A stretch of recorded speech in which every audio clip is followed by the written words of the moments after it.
नमस्कार प्रेक्षकांनो, ठरलं तर मग मालिकेच्या आजच्या म्हणजेच 25 फेब्रुवारीच्या भागात काय घडणार आहे हे आपण पाहणार आहोत.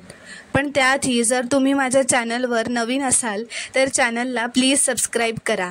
तर प्रेक्षकांनो, ठरलं तर मग मालिकेच्या आजच्या म्हणजेच 25 फेब्रुवारीच्या भागात आपण पाहणार आहोत की आता अश्विन जेव्हा कल्पनाला विचारतो की काही झालंय का आज मम्मा, त्यावर कल्पना म्हणते सोड ना तो विषय, त्याबद्दल मला काही आठवायचंही नाही आहे.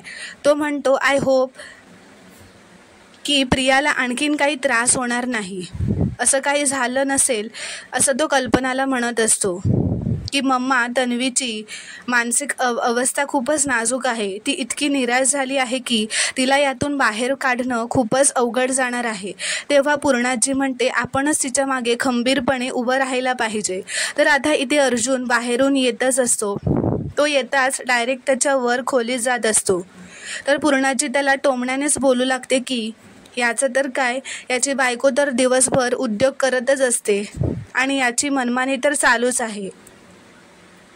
तर आता अर्जुनही यावर खूपच हसत पूर्णाजीची मस्करी करत पूर्णाजीला म्हणतो की माझी बायको किती उद्योग करत असते पूर्णाजी दिवसभर ना.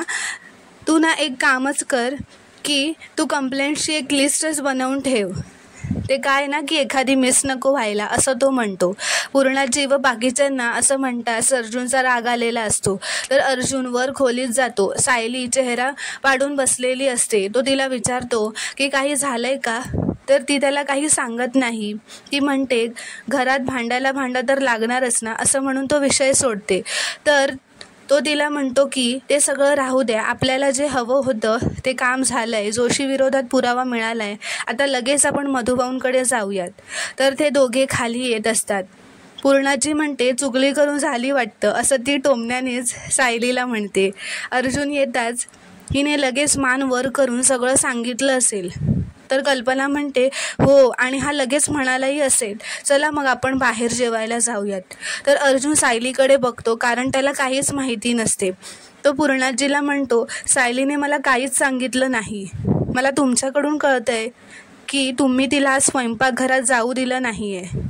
तर तो म्हणतो बरंच झालं, आता आम्ही मस्त रोमॅन्टिक डिनरसाठी जातो.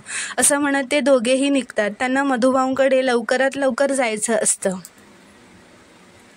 तर इथे प्रियाला त्या सगळ्या गोष्टी आठवत असतात ज्या सायली तिला बोललेली असते. ती म्हणते लवकरात लवकर काहीतरी पावलं उचलायला हवी, असं म्हणत ती अश्विनला मेसेज करते की त्याला मेसेजवर सांगते तुझ्याशी बोलून बरं वाटतं, पण लो वाटायचं काही थांबत नाही आहे. मी जर आत्ताच जीव दिला तर या सगळ्यातून माझी सुटका होईल, असा मेसेज ती तिला करते. तर अश्विन तिचा मेसेज बघून तिला लगेच फोन करतो. प्रिया आता त्याच्यासमोर पुन्हा तेच सगळं नाटक चालू करते. त्याला खूप इमोशनल ब्लॅकमेल करत असते. खूप काही इमोशनल बोलून स्वतःच्या जाळ्यात ओढण्याचा प्रयत्न करते. तेव्हा अश्विन तिला म्हणतो तन्वी बास, आता पुन्हा जीव द्यायचा विचार पण मनात आणू नकोस, तुला माझी शपथ आहे. तेव्हा ती मुद्दाम त्याला अजून काय काय स्वतःबद्दल सांगून किती बिचारी आहे हे सांगून त्याच्यावर मनातच हसत असते. तेव्हा आता फोन ठेवल्यावर प्रिया सगळ्या सुभेदारांचा मजाक बनवून त्यांच्यावर हसत असते. इथे दुसरीकडे सायली व अर्जुन मधुभाऊंच्या घरी आलेले असतात. कुसुम त्यांना बघून त्यांचे दृश्य काढते व घरात घेते. तेव्हा आता अर्जुन मधुभाऊंना सांगणारच असतो, पण तेवढ्यात मधुभाऊ उठतात व म्हणतात हे तुम्ही केसबद्दल बोलायला आला असाल तर.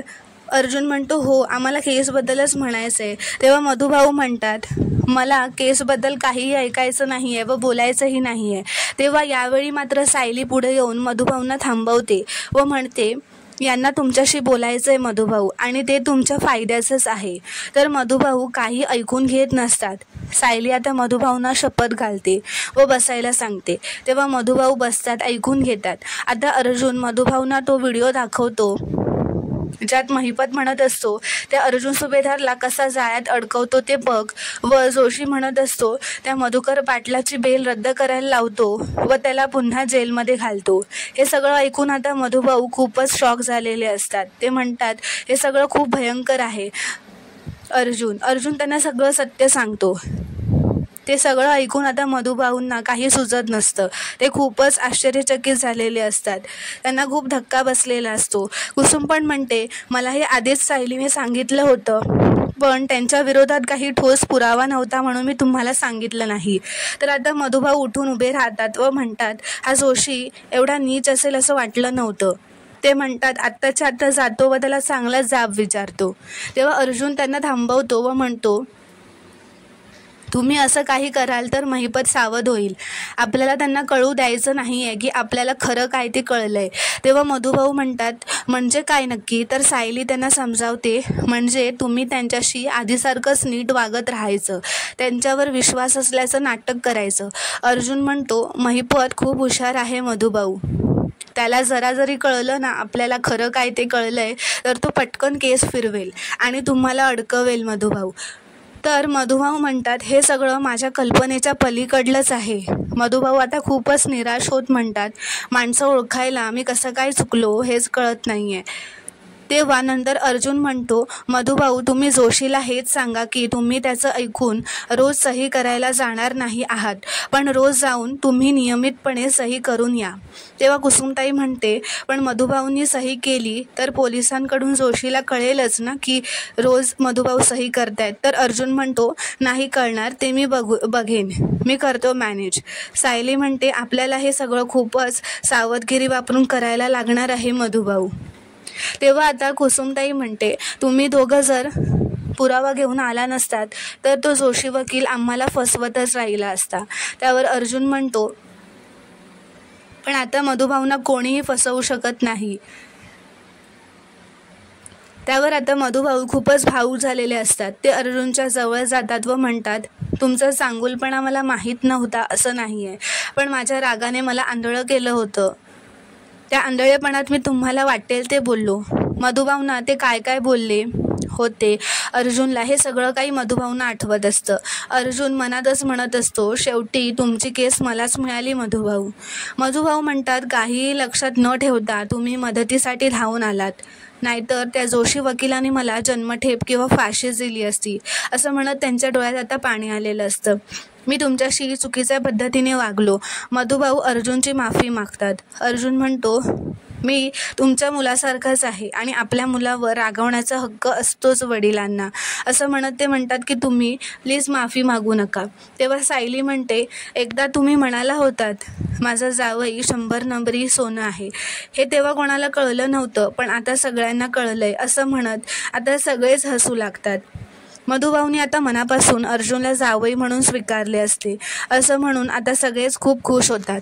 मधुभाऊ म्हणतात, माझी लेक लग्नानंतर पहिल्यांदा माहेरी आली आहे, तिला अशीच जाऊ देणार आहेस का? असं ते कुसुमला म्हणतात. ओटी नाही भरणार का? हे ऐकून सायलीला खूपच भरून येतं, तिच्या डोळ्यात पाणी येतं. सगळे खूपच खुश होतात. कुसुम म्हणते, हो लगेचच भरते.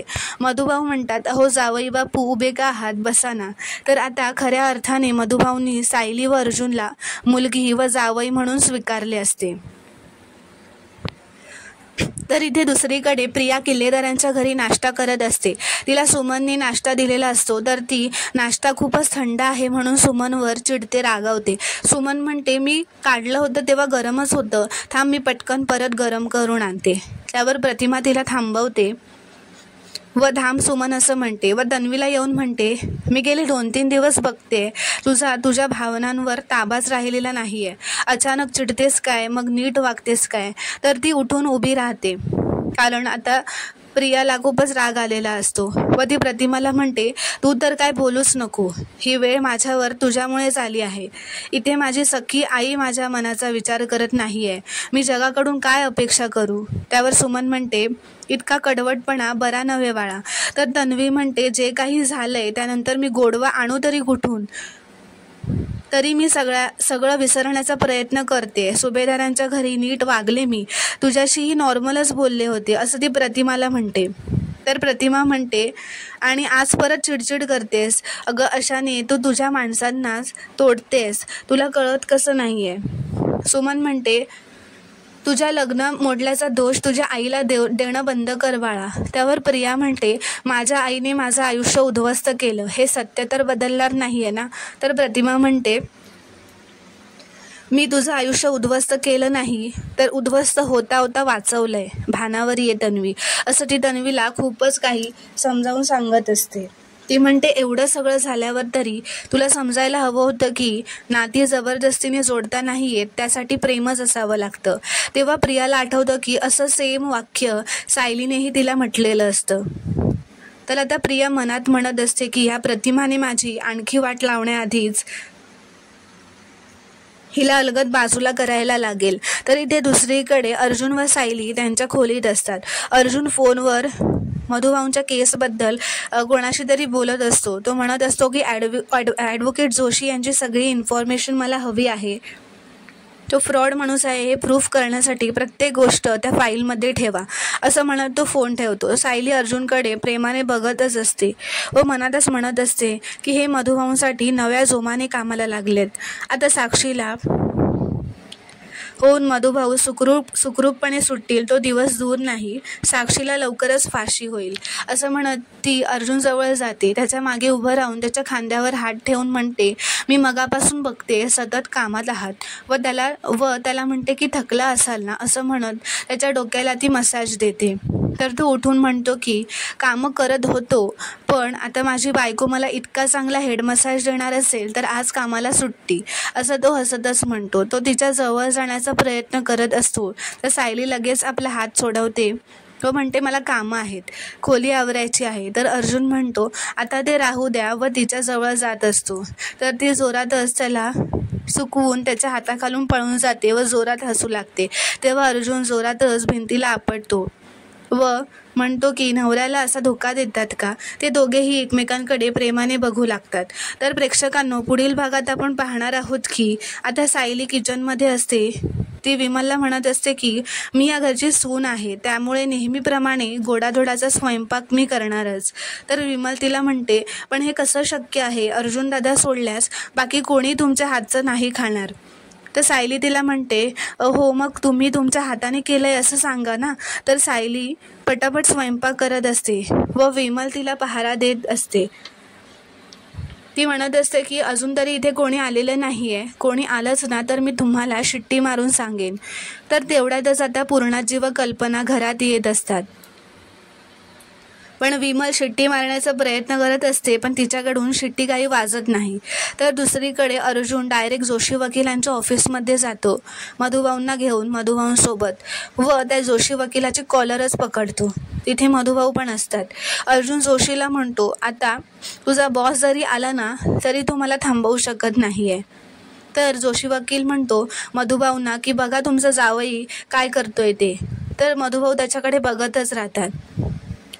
तर अर्जुन म्हणतो की आता तुला कोणीही थांबवू शकणार नाही, असं म्हणत अर्जुन जोशीच्या जोरातच एक कानाखाली ओढतो व त्याला म्हणतो की हे बघ माझ्याकडे काय आहे, असं म्हणत तो महिपत व जोशीचा रेकॉर्ड केलेला व्हिडिओ जोशीला दाखवतो.